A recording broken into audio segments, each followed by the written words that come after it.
and then unexpectedly, once more again in Berlin.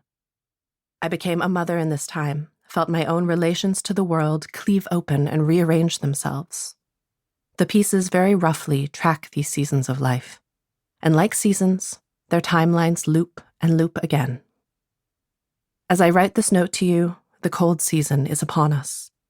Thick snow has covered much of England, and Germany gets rain for Christmas. The birch trees on my street still hold their yellow leaves.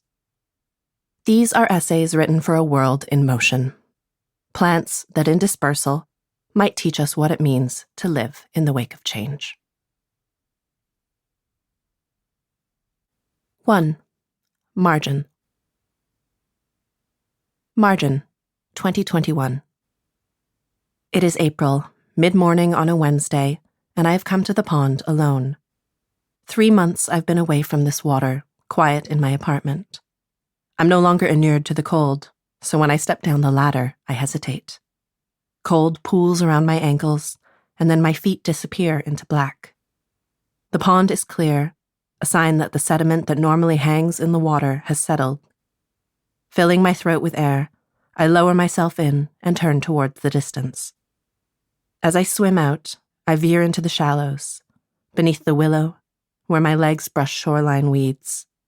I feel my feet tangle, and just for a moment, I'm breathless. At the edge of the water, there's a spray of reeds.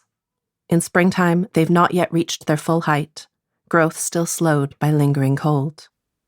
But they're collecting themselves, readying leaves and buds and shoots to unfurl.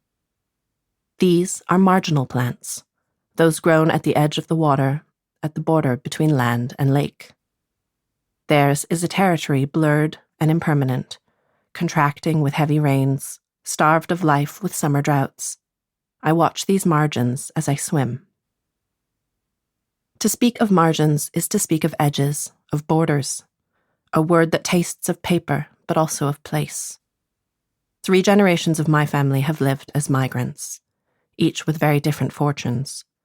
My maternal grandparents lost their first homes to a civil war and gave up their second with the narrow hope of new opportunity. My paternal grandparents migrated late in life to be closer to family. My mother and my father met when both were new to Canada. And then there is my sister and me. We wear a border in our bodies. My sister, strangers often point out, looks so much like my Taiwanese mother, and I like my Welsh father.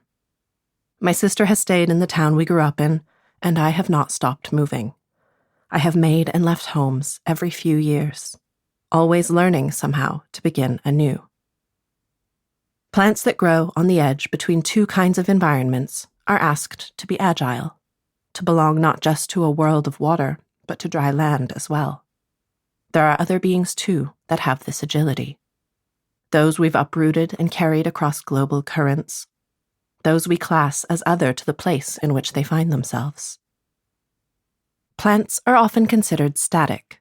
The word we often use to describe them, rooted, is also how we might describe our human belonging to a place. But when I think of seed, of blossom, root, and rhizome, it is movement that I think of. So what does it mean to be a plant out of place? The pond is not, in its most literal sense, a natural place. It is anthropogenic. Once a stream of the River Fleet, the pond was dug as one in a chain of reservoirs around the early 17th century. A pile of clay, puddled to a hard surface, used as a source of drinking water. And now it is the picture of a rural idyll. A pond made, a landscape planted. The trees here were added mostly in the 1920s and 30s. Oak, hawthorn, alder, sycamore, holly, and yew. And in the past few years, the margins of this pond have been recreated, dug up to restore drainage, relaid and replanted with native plants. Reeds, lilies, and loosestrife.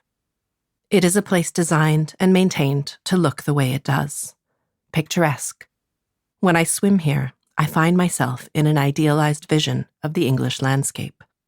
Careful, cultivated, intentional. Scientifically speaking, the native plants here belong to a temperate pond habitat. But in my mind, they also belong to a more